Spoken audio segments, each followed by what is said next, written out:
नमस्कार दोस्तों, स्वागत है आपका आप ही के अपने लर्निंग चैनल पे। और दोस्तों, जैसा कि आपने थंबनेल पे देखा ही होगा कि आज हम डिस्कस करने वाले हैं फ्रैक्शंस को। तो दोस्तों, चाहे आप क्लास सेकंड में हो, चाहे आप क्लास थर्ड में हो, चाहे आप फिफ्थ में हो, सिक्स में हो, सेवन में हो, एट में हो, नाइन्थ में हो, टेंथ में हो, या आप स्कूल जाते ही ना हो, लेकिन इस वीडियो के बाद आप फ्रैक्शंस के बारे में ज़रूर जानेंगे, ये गारंटी मेरी है। बस आपको वीडियो को लास्ट तक देखना है। ना केवल हम इस वीडियो में फ्रैक्शंस के बारे में बात करेंगे, बल्कि हम उसके कितने टाइप्स होते हैं उसके बारे में भी अच्छे से जानेंगे। तो फ्रैक्शंस दोस्तों क्या होती है? फ्रैक्शंस को हिंदी में बोलते हैं भिन्न। और उसको जानने से पहले चलिए कुछ दो डायग्राम है जो आपको मैं दिखाना चाहता हूं। तो दोस्तों, एक सर्कल है जिसको हमने टोटल 8 पार्ट में डिवाइड किया है, और एक स्क्वायर है जिसको हमने टोटल 16 पार्ट में डिवाइड किया है। तो दोस्तों सिंपल है, आपको कुछ क्वेश्चन इस तरीके से पूछे जाते हैं कि आप बताइए इसमें ब्लू पार्ट कितने हैं। तो दोस्तों आप इस सर्कल को देखिए और बताइए इसमें ब्लू पार्ट कितने हैं। तो 1 2 3 पार्ट आउट ऑफ 8 ब्लू है, यानी 8 में से 8 में से 3 पार्ट आपके ब्लू हैं। और अब आपके ब्लैक पार्ट कितने हैं? तो 2। तो 2 पार्ट्स आउट ऑफ 8, यानी 8 में से 2 पार्ट आपके ब्लैक हैं। अब आपसे पूछा जाता है व्हाइट पार्ट कितने? तो 1 2 3 पार्ट आउट ऑफ 8, यानी 8 में से 3 पार्ट व्हाइट हैं। तो दोस्तों ये तो आपको बहुत अच्छे से आता होगा, बहुत ही छोटी क्लास से आता होगा, और नहीं भी आता है तो आप इसे देख के समझ पा रहे होंगे। इसी तरीके से अगर ये आपको 16 ब्लॉक्स का एक स्क्वायर दिखता है और आपसे पूछा जाता है कि इसमें जो ब्लू सर्कल बने हुए हैं वो पार्ट कितने हैं, तो दोस्तों टोटल 4 पार्ट हैं 16 में से, यानी 4 आउट ऑफ 16। इसी तरीके से अगर मैं आपसे पूछता हूं कि इसमें ब्लैक पार्ट कितने हैं, तो इसमें ब्लैक पार्ट है दोस्तों 8 आउट ऑफ 16, यानी 16 में से 8। और इसी तरीके से ये जो 4 पार्ट है ये है आपके व्हाइट, तो व्हाइट पार्ट आपके हो गए 4 आउट ऑफ 16। तो दोस्तों आप देख पा रहे हैं कि जो आपके बॉटम में आ रहा है, यानी जो नीचे वाली वैल्यू आ रही है वो है आपके टोटल पार्ट, है ना, और जो ऊपर वाले आ रहे हैं वो है आपके कलर वाला पार्ट। तो हम बेसिकली फ्रैक्शन को बोलते हैं पार्ट अपॉन होल। तो a fraction is basically part upon whole. एक फ्रैक्शन को दोस्तों हम पार्ट अपॉन होल भी कह सकते हैं। तो दोस्तों अब पार्ट क्या होता है? कोई भी हिस्सा, जैसे हमने इस स्क्वायर के हिस्से किए हैं तो इसमें ब्लू पार्ट है 4, और होल मतलब होता है टोटल। तो 4 अपॉन 16, इसमें 16 क्या है? टोटल ब्लॉक्स हैं। ऐसे ही ब्लैक कितने हैं? 8, यानी 8 हिस्से उसमें से ब्लैक हैं और टोटल है 16। तो दोस्तों फ्रैक्शन क्या होता है? तो दोस्तों यही फ्रैक्शन होता है 4 upon 16, 8 upon 16, 4 upon 16, 3 upon 8, 2 upon 8, 3 upon 8, ये सब दोस्तों फ्रैक्शन है। तो दोस्तों अब फ्रैक्शन क्या होते हैं उसके बारे में हम डिटेल में जानेंगे। चलिए दोस्तों जानते हैं फ्रैक्शंस के बारे में, फ्रैक्शन क्या होता है और उसकी डेफिनेशन क्या होती है। तो दोस्तों any number that is written in the form of p upon q is called fraction. Here p and q are whole numbers and q is not equal to 0. तो दोस्तों काफ़ी इजी टर्मिनोलॉजी है, लेकिन मैं आपको फिर भी समझा देता हूँ इसकी भाषा, कि कोई भी नंबर जिसको हम p अपॉन q के फॉर्म में लिख सकते हैं, यानी समथिंग अपॉन समथिंग, कोई भी नंबर उसके नीचे कोई भी नंबर, इस तरीके से अगर हम कोई भी नंबर लिखते हैं तो उसे फ्रैक्शन बोलते हैं। जैसे 7 अपॉन 8, 9 अपॉन 10, 10 अपॉन 6, 14 अपॉन 9, इस तरीके के नंबर्स को हम फ्रैक्शंस बोलते हैं। तो आपको उम्मीद करता हूँ ये समझ में आ गया होगा। तो कोई भी नंबर जो p अपॉन q में, अब ये दोस्तों p और q क्या होता है? तो दोस्तों यहाँ पे here p and q are whole numbers.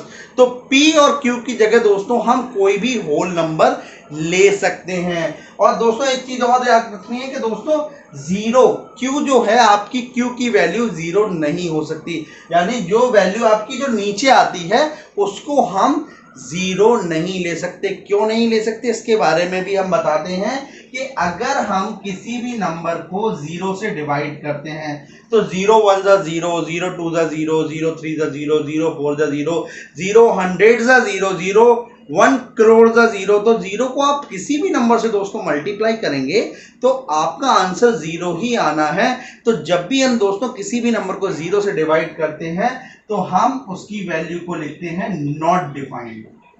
की वैल्यू को दोस्तों क्या लिखेंगे हम, नॉट डिफाइंड। तो जो वैल्यू दोस्तों डिफाइंड ही नहीं हो सकती है, जैसे q is not equal to zero, यहाँ पे जो नीचे वाली वैल्यू अगर जीरो होगी तो आपकी जो फ्रैक्शन आएगी वो डिफाइंड नहीं होगी। इसका मतलब कि उसकी कोई ऐसी वैल्यू नहीं होगी जिसको हम क्वेश्चन में यूज कर पाए। तो दोस्तों इसलिए यहाँ पे जो डिनोमिनेटर या डिनोमिनेटर, अब डिनोमिनेटर क्या होता है, तो दोस्तों देखिए आप देख पा रहे हैं कि ये आपका फ्रैक्शन है p और q। तो दोस्तों यहाँ पे जो ऊपर वाली वैल्यू होती है उसे बोलते हैं दोस्तों न्यूमेरेटर। क्या बोलते हैं दोस्तों, न्यूमेरेटर। सुनने में थोड़ा सा अजीब लगेगा लेकिन यही है, इसको बोलते हैं न्यूमेरेटर। आप इसे आराम से याद कर सकते हैं। और इसी तरीके से जो नीचे वाली वैल्यू होती है इसे बोलते हैं दोस्तों डिनोमिनेटर। तो दोस्तों एक वैल्यू हो गई आपकी, जो अपर वैल्यू हो गई उसे बोलते हैं न्यूमेरेटर, और लोअर वैल्यू होती है उसे बोलते हैं दोस्तों डिनोमिनेटर। और जो ये बीच में लाइन होती है इसे बोलते हैं दोस्तों डिवाइडिंग लाइन। इसे बोलते हैं दोस्तों डिवाइडिंग लाइन। तो दोस्तों ये चीजें आपको याद रखनी है। तो फ्रैक्शन में दोस्तों हमने आज क्या सीखा कि fraction is any number that is written into the form of p upon q। ऐसा नंबर जिसे हम p अपॉन q के रूप में लिख सकते हैं उसे फ्रैक्शन बोलते हैं, जहां पे p और q की जगह हम कोई भी होल नंबर लेंगे, लेकिन याद रखेंगे कि जो q है उसकी जगह हम जीरो नहीं लेंगे। जो किसी भी फ्रैक्शन में ऊपर वाली वैल्यू होती है, जैसे कि यहाँ पे p है, इसे हम क्या बोलते हैं, इसे बोलते हैं दोस्तों न्यूमेरेटर। और हिंदी में भी बता देता हूं दोस्तों, हिंदी में इसे अंश बोलते हैं। हिंदी में इसे अंश बोलते हैं। अंश मतलब भी होता है भाग। और q जो यहाँ पे है नीचे वाली वैल्यू, ये है डिनोमिनेटर, और इसको हिंदी में दोस्तों हम हर भी बोलते हैं। तो दोस्तों उम्मीद करता हूं कि आपको फ्रैक्शन के बारे में इजीली समझ में आ गया होगा। अब हम बात करेंगे टाइप्स ऑफ फ्रैक्शन के बारे में कि फ्रैक्शन कितने तरीके की होती हैं, कितने टाइप्स की होते हैं। तो दोस्तों जैसा कि आप मेरे पीछे देख पा रहे हैं, फ्रैक्शन केवल दो टाइप्स की होती हैं। पहला होता है प्रॉपर फ्रैक्शन और सेकंड होता है इम्प्रॉपर फ्रैक्शन। तो दोस्तों प्रॉपर और इम्प्रॉपर फ्रैक्शन क्या होती हैं ये आपको हम बताते हैं। तो दोस्तों प्रॉपर फ्रैक्शन के बारे में जानते हैं कि वो फ्रैक्शन जिसमें लोअर वैल्यू बड़ी होती है और अपर वैल्यू छोटी होती है, वो फ्रैक्शन प्रॉपर फ्रैक्शन होती है। जैसे 7/8, 1/100, 2/2 लाख। दोस्तों आप कोई भी नंबर ले सकते हैं, यानी अगर आपका डिनोमिनेटर जो है वो ग्रेटर है और न्यूमरेटर स्मॉलर है तो आपकी फ्रैक्शन प्रॉपर हो जाएगी। इसका मतलब इसे लिख सकते हैं denominator is greater than numerator. तो ऐसी फ्रैक्शन जिसमें डिनोमिनेटर न्यूमरेटर से बड़ा हो उसे हम प्रॉपर फ्रैक्शन बोलते हैं। ये कंडीशन है दोस्तों कि अगर कोई भी फ्रैक्शन प्रॉपर है तो उसमें डिनोमिनेटर न्यूमरेटर से बड़ा होगा। अब दोस्तों बात करते हैं इम्प्रॉपर फ्रैक्शन की। तो इम्प्रॉपर फ्रैक्शन क्या होता है, यहाँ पे दोस्तों उल्टा हो जाता है। प्रॉपर में डिनोमिनेटर बड़ा होता है, यहाँ पे क्या होगा आपका न्यूमरेटर बड़ा होगा। तो आपका यहाँ पे न्यूमरेटर डिनोमिनेटर से ग्रेटर हो जाएगा। तो आपका न्यूमरेटर डिनोमिनेटर से दोस्तों कैसा होता है, ग्रेटर होता है। यानी ऊपर वाली वैल्यू बड़ी होती है या जो है ऊपर वाली वैल्यू नीचे वाली वैल्यू के बराबर भी हो सकती है। ऐसा भी हो सकता है जैसे 7/2, 3/2, 17/8, 9/9। दोस्तों इसे भी हम इम्प्रॉपर फ्रैक्शन की कैटेगरी में ही रखेंगे, क्योंकि प्रॉपर फ्रैक्शन की एक सिंपल सी कैटेगरी है कि डिनोमिनेटर न्यूमरेटर से बड़ा होना चाहिए। तो दोस्तों ये भी इम्प्रॉपर फ्रैक्शन की कैटेगरी में जाएगा। तो दोस्तों आप आराम से सीख गए होंगे प्रॉपर फ्रैक्शन क्या होती है।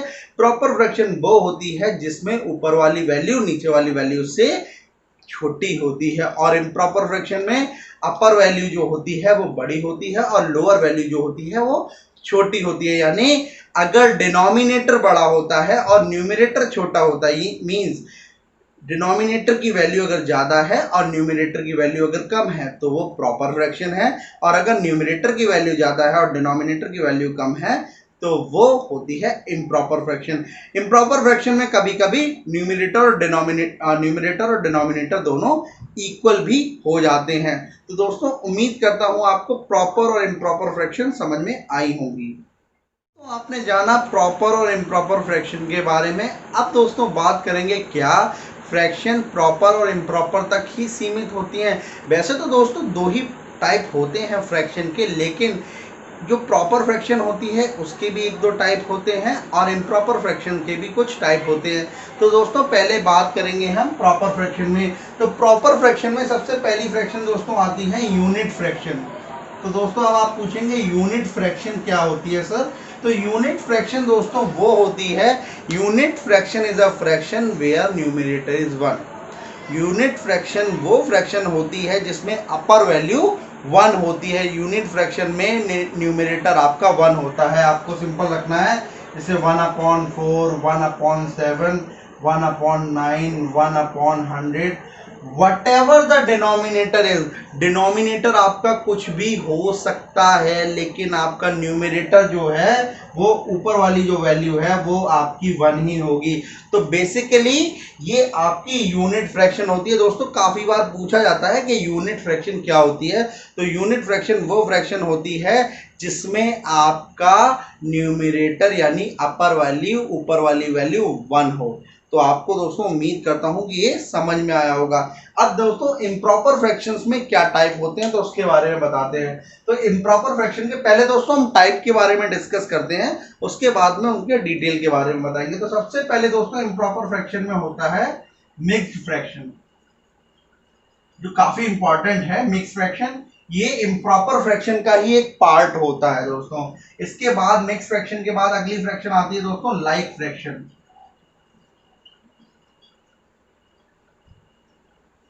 और इसके बाद एक और फ्रैक्शन आती है दोस्तों, इसे बोलते हैं हम अनलाइक फ्रैक्शन। तो दोस्तों आप इतनी फ्रैक्शन के बारे में इम्प्रॉपर फ्रैक्शन में जानेंगे कि इम्प्रॉपर फ्रैक्शन में क्या होता है। तो सबसे पहले दोस्तों हम बात करेंगे मिक्स फ्रैक्शन के बारे में। चलिए बात करते हैं मिक्स फ्रैक्शन के बारे में। तो दोस्तों मिक्स फ्रैक्शन की डेफिनेशन देखते हैं। It is a combination of a whole number and a proper fraction. तो एक होल नंबर और एक प्रॉपर फ्रैक्शन के कॉम्बिनेशन को यानी उनके मेल को हम क्या बोलते हैं, मिक्स फ्रैक्शन बोलते हैं। जैसे कि ये लिखा हुआ है जिसमें आपको 6 एक अलग से होल नंबर दिख रहा है और ये 7/8। इसी तरीके से ये 4 अलग से होल नंबर दिख रहा है और 2/3। तो ये हो गए इनके एग्जाम्पल। अब ये आते कैसे हैं, बनते कैसे, इनके बारे में जरा डिटेल में समझते हैं। तो दोस्तों पहले हम जानते हैं इम्प्रॉपर फ्रैक्शन। आपको पता है इम्प्रॉपर फ्रैक्शन क्या होती है, जिसमें न्यूमरेटर जो है यानी ऊपर वाली वैल्यू बड़ी और नीचे वाली वैल्यू छोटी होती है। तो जैसे दोस्तों हमने ले लिया 20/7, तो आप देख पा रहे हैं एक इम्प्रॉपर फ्रैक्शन है। अब हम दोस्तों क्या करेंगे, इम्प्रॉपर फ्रैक्शन में एक डिवाइड यूज करेंगे। हम 20 में 7 से डिवाइड लगाएंगे। तो दोस्तों 7×2=14, आपको पता है 7×2=14। रिमाइंडर कितना आया दोस्तों 6। ठीक है, तो जो भी आपका क्वोशंट आएगा, जो भी आपका भागफल आएगा, उसे आप क्या करेंगे, होल नंबर में लिखेंगे यहाँ पे। ठीक है, और उसके बाद जो डिनोमिनेटर है वो वैसे का वैसा ही रहेगा, और जो आपका रिमाइंडर बचेगा दोस्तों उसे आप ऊपर लिखेंगे।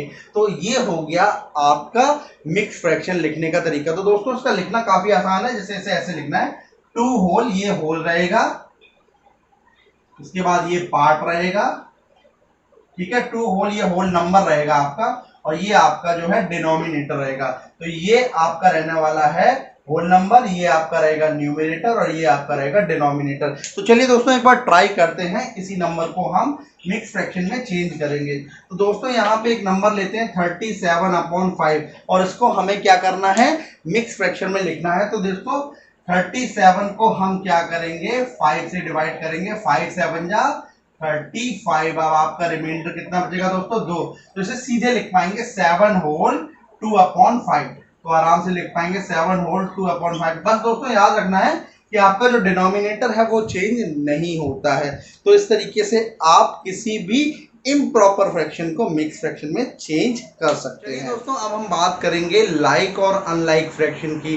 तो दोस्तों इनकी डेफिनेशन बोर्ड पे है, आप आराम से देख पाएंगे कि लाइक फ्रैक्शन दोस्तों क्या होता है, फ्रैक्शंस विद सेम डिनोमिनेटर, और अनलाइक फ्रैक्शन क्या होती है दोस्तों, फ्रैक्शंस विद डिफरेंट डिनोमिनेटर। तो दोस्तों ऐसी फ्रैक्शन जिनके डिनोमिनेटर सेम होते हैं वो एक ग्रुप में आती हैं और उनको बोलते हैं लाइक फ्रैक्शन। जैसे 1/2, 3/2, 4/2, 5/2, तो सभी का डिनोमिनेटर 2 है। तो जैसे अगर हम इन्हें लिखना चाहें तो ऐसे लिख सकते हैं 1/2, 3/2, 4/2, 5/2 और 100/2। तो दोस्तों ये सारी फ्रैक्शंस जो हैं लाइक फ्रैक्शन है। लाइक मतलब एक तरीके की, यानी इनका जो डिनोमिनेटर है वो 2 है। ऐसे ही अगर आप लिखना चाहें जैसे लिख सकते हैं 1/7, 4/7, 9/7, 8/7। दोस्तों जितने भी डिनोमिनेटर 7 वाली फ्रैक्शन होंगी वो इसके साथ लाइक फ्रैक्शन हो जाएंगी। तो दोस्तों आपको लाइक फ्रैक्शन आराम से समझ में आ गई है। लाइक फ्रैक्शन वो फ्रैक्शन होती है जिनके डिनोमिनेटर्स सेम होते हैं, ठीक है। अब अनलाइक फ्रैक्शन, तो दोस्तों वो फ्रैक्शन जिनके डिनोमिनेटर्स अलग अलग होते हैं उन्हें अनलाइक फ्रैक्शन कहते हैं। जैसे 1/7, 2/9, 100/3, यानी इन तीनों के डिनोमिनेटर दोस्तों आप देख पा रहे हैं अलग अलग हैं। तो दोस्तों जब डिनोमिनेटर सेम नहीं हो, एक भी डिनोमिनेटर जो है वो दूसरे से सेम ना हो, ऐसी फ्रैक्शन को हम अनलाइक फ्रैक्शन कहते हैं। तो दोस्तों उम्मीद करता हूं कि आपको अनलाइक और लाइक फ्रैक्शन के बारे में जानकारी मिल गई होगी। अब दोस्तों अगले वीडियो में हम फ्रैक्शंस के एडिशन और फ्रैक्शंस के सब्ट्रैक्शन, मल्टीप्लिकेशन और डिवीजन के बारे में बात करेंगे। तब तक के लिए बने रहिए। अगर आपने चैनल को सब्सक्राइब नहीं किया है तो सब्सक्राइब जरूर करिए।